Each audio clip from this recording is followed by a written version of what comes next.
Electric field at axial point, ये अपने को डायपोल की वजह से कैलकुलेट करना है। बेसिकली यहाँ से आपका डेरिवेशन से क्वेश्चन सबसे ज्यादा पूछने के चांसेस रखते हैं जैकबोर्ड।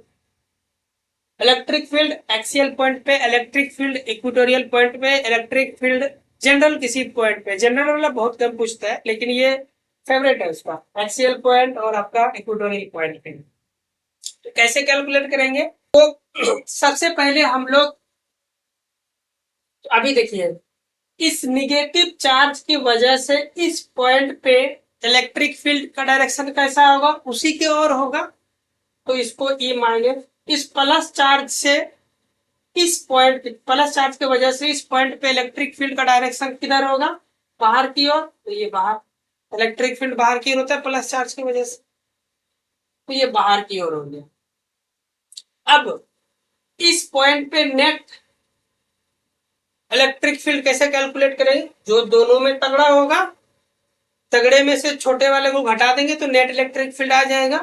तो सबसे पहले यहाँ पे लिखेंगे नाउ ई माइनस, मतलब निगेटिव चार्ज की वजह से इलेक्ट्रिक फील्ड, यहाँ आएगा माइनस के क्यू। क्यू मेरा चार्ज का वैल्यू है माइनस, अपॉन डिस्टेंस का स्क्वायर। डिस्टेंस तो मेरा एपी है, यहां से इस पॉइंट तक का डिस्टेंस एपी, ये हो जाएगा मेरा एपी का स्क्वायर। एपी को कैसे कैलकुलेट करेंगे? माइनस के क्यू पूरा, ये देखो सेंटर से डिस्टेंस इस पॉइंट का आर है। सेंटर से क्यों लिया है? क्योंकि मैंने आपको बताया था सारे डिस्टेंस सेंटर से मेजर किए गए। तो ये आर है, ओ से पी तक का डिस्टेंस आर है, मुझे चाहिए एपी। तो ए जोड़ दूंगा, यानी एल जोड़ दूंगा इस आर में, इस आर में, और ये एल जोड़ दूंगा तो मेरा एपी निकल जाएगा। तो यहाँ लिखेंगे आर प्लस एल का स्क्वायर, इसको मानेंगे इक्वेशन नंबर 1। ठीक है, इसका डायरेक्शन किधर होगा निगेटिव का? उधर की ओर। अच्छा, उसी प्रकार ए प्लस लिखेंगे। अच्छा, जब डायरेक्शन हम ऑलरेडी यहाँ डिफाइन कर चुके हैं तो ये माइनस चार्ज यहाँ लिखना जरूरी नहीं है। ठीक है, नहीं लिख सकते आप, कोई दिक्कत नहीं। डायरेक्शन नहीं बताता तो लिखते हैं हम लोग। आगे इधर चलेंगे, के क्यू पॉजिटिव चार्ज की वजह से, डिस्टेंस का स्क्वायर, डिस्टेंस इधर प्लस चार्ज बी पॉइंट पे है, पी तक का डिस्टेंस बीपी हो जाएगा, यानी बीपी का स्क्वायर। बीपी का मान कैसे निकालेंगे? देखो, ओ से लेकर आर तक, ये ओ से लेकर पी तक का डिस्टेंस आर है, हमको बीपी चाहिए। तो कैसे कर सकते हैं? इस ओ आर में से इस छोटे वाला डिस्टेंस, यानी ये डिस्टेंस ओ बी को डिस्टेंस यानी एल को घटा देंगे तो मेरा आ जाएगा, यहाँ लिखेंगे K Q upon R minus L का स्क्वायर, ये हो गया मेरा। अब दोनों ऊपर का क्वांटिटी सेम है, तो नीचे वाला जो छोटा होगा वो क्वांटिटी बड़ा होगा। ठीक है, और जो नीचे वाला जो बड़ा होगा वो क्वांटिटी छोटा होगा। बड़े से डिवाइड कर रहे हैं ना, ये देखो आर प्लस एल, यहाँ आर माइनस एल, तो बड़े से डिवाइड कर रहे हैं यानी ये मेरा छोटा हो गया, और इसको छोटे से डिवाइड कर रहे हैं यानी ये मेरा बड़ा हो गया। तो यहाँ हम लोग देख सकते हैं हेयर कि प्लस जो है वो ग्रेटर है कि माइनस से। सो नेट इलेक्ट्रिक फील्ड हम लोग का किधर होगा? प्लस डायरेक्शन की ओर। तो प्लस डायरेक्शन कौन है? इधर है, ई नेट मेरा इधर होगा, क्योंकि बड़े में से छोटे घटाऊंगा, तगड़ा ये है तो अपनी ओर ज्यादा फील्ड लगाएंगे। तो अब ई नेट बराबर निकालेंगे ई प्लस माइनस ई निगेटिव चार्ज की वजह से। तो ई प्लस का मान ध्यान से देखिए, ई प्लस के क्यू, लिख दिया के क्यू, माइनस यहाँ पे लिखेंगे। अच्छा, के क्यू यहाँ पे भी है, यहाँ पे भी, तो के क्यू का हम लोग बाहर ले लिए, ब्रैकेट से बाहर। तो यहाँ लिखेंगे, बचेगा क्या? 1/r माइनस एल का स्क्वायर, माइनस ये वाला निगेटिव का, ये के क्यू तो बाहर ले लिया, तो 1/r माइनस एल का स्क्वायर, ये दिख रहा है ना। आर माइनस एल का स्क्वायर। नहीं दिख रहा है ना, इसको मुझे छोटा करना पड़ेगा।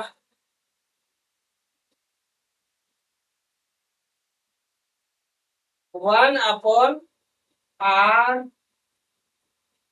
प्लस एल का स्क्वायर। अभी दिख रहा है क्या? आर प्लस एल का स्क्वायर अभी भी नहीं दिख रहा है ना, कोई बात नहीं, तो इसको यहाँ लिखते हो ए क्यू, पॉजिटिव वाला कहाँ है यहाँ, आर माइनस एल का स्क्वायर, और ये minus one upon R plus L का स्क्वायर। अभी दिख रहा है? हाँ अभी दिख रहा है, ठीक है, यानी अभी दिख रहा है, सब चीज टकाटक है। एलसीएम लेंगे, एलसीएम लेंगे तो नीचे आर माइनस एल का square into R plus L का स्क्वायर। के क्यू हम लोग का बाहर है, यानी के क्यू इधर है अभी भी बाहर।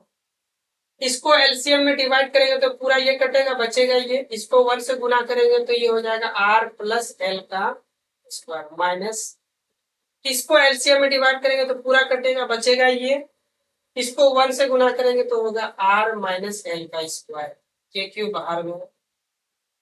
अब हम लोग एक फॉर्मूला जानते हैं, ए माइनस बी का इंटू ए प्लस बी, ये क्या होता है, ए स्क्वायर माइनस बी स्क्वायर। तो नीचे की ओर देखिए क्या हो रहा है, जब पावर सेम हो दो ब्रैकेट के बीच, दो ब्रैकेट में पावर मेरा सेम हो, तो दोनों ब्रैकेट से बाहर पावर को ले जा सकते हैं। जैसे ही इन दोनों ब्रैकेट से पावर को बाहर ले जाएंगे, मुझे ये फॉर्मेट दिखेगा, A minus B A plus B, ये हो जाएगा R square minus L square का होल स्क्वायर। ऊपर में होल स्क्वायर को ओपन कीजिए, आर स्क्वायर प्लस में एल स्क्वायर प्लस में two into R into L. अभी ये माइनस है, माइनस को कुछ नहीं किया, एज इट इज रहने दिया, पहले हम लोग इसको ओपन करते हैं, तो ये होगा R square plus L square, यहाँ प्लस आएगा, माइनस प्लस लिख ही देता हूं, ये माइनस, माइनस बाहर में, ये प्लस में टू आर इंटू एल। इस माइनस को जिस दिन अंदर भेजूंगा, यहाँ माइनस होगा, इस माइनस को जिस दिन अंदर भेजूंगा सभी साइन को बदल देगा, तो अंदर भेज देते हैं, ये माइनस हो गया, ये प्लस था तो माइनस हो जाएगा, ये माइनस है तो प्लस हो जाएगा। ऐसे करते ही देखिए आर स्क्वायर छम छम, एल स्क्वायर छम छम, ठीक है, कोई दिक्कत, तो बचा क्या, बाहर की ओर अभी भी मेरा के क्यू है plus two, two R L, तो ये हो गया फोर आर एल, और यहाँ पे मेरा बाहर से के क्यू अभी भी है। नीचे की ओर जरा ध्यान से देखिए, यहाँ पे एक लॉजिक अप्लाई होगा, मैं लॉजिक तो कहाँ पे बताऊं आपको, इधर बता देता हूँ।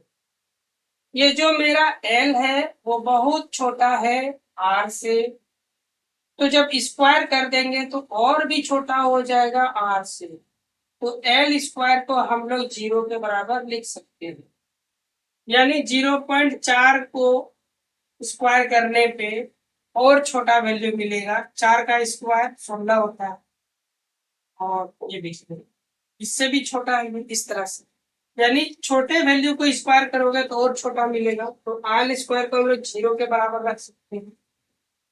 तो यहाँ पे मेरा हो जाएगा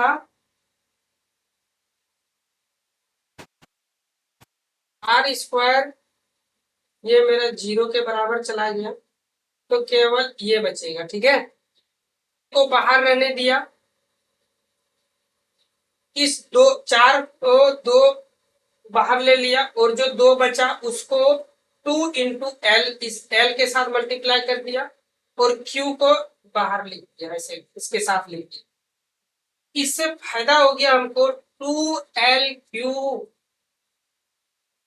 से फायदा हो गया ये, क्योंकि यहाँ पे हम लोग एक चीज जानते हैं, डायपोल मोमेंट यानी पी P बराबर होता है 2L3, यानी इस तरह लिखने से मेरे को डायपोल के मोमेंट पे लिख सकता हूँ, क्योंकि आंसर मुझे डायपोल के मोमेंट में देना है। इसलिए नीचे की ओर देखिए, ये आर मेरा इधर चुपचाप है, इधर ये आर की पावर 4, तो एक आर कटेगा तो टोटल कितना बचेगा, R3।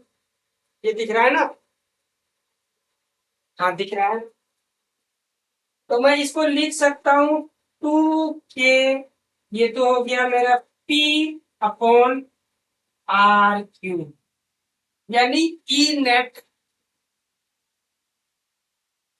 यानी electric field, net electric field कितना आया, इतना 2KP/R3। ये इसका scalar form, scalar scalar form, ठीक है।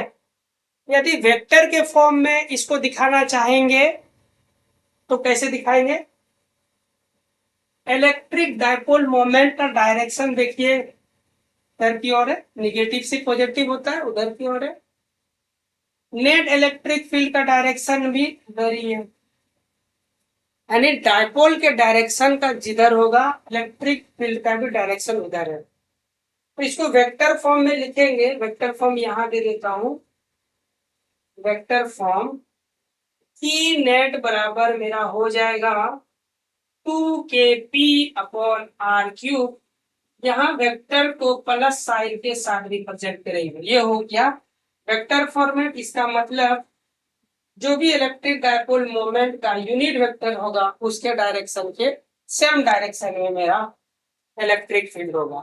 तो एक्सियल पॉइंट पे इलेक्ट्रिक फील्ड, एक रिलेशन दिख रहा है यहाँ पे, नेट इलेक्ट्रिक फील्ड रेसिप्रोकल होता है, यानी इनवर्सली प्रोपोर्शनल होता है डिस्टेंस का, और कितने के बराबर होता है, R⁴। तो ये रिलेशन हम लोग यहाँ लिख देते हैं, electric field inversely proportional R3 इसके बराबर होता है। तो ये था electric dipole moment. I hope ये लेक्चर ज्यादा ही लंबा हो गया होगा, 5-10-15 मिनट हो जाएगा, बट डोंट वरी, एडिट करके मैं इसको छोटा करने की कोशिश करूंगा, जो मेन बातें उसी को रखने का, ठीक है। अभी आप इसको स्क्रीनशॉट ले सकते हैं। थैंक यू सो मच, मिलते हैं नेक्स्ट वीडियो में इक्वेटोरियल पॉइंट पे इलेक्ट्रिक फील्ड कितना होगा उसके साथ।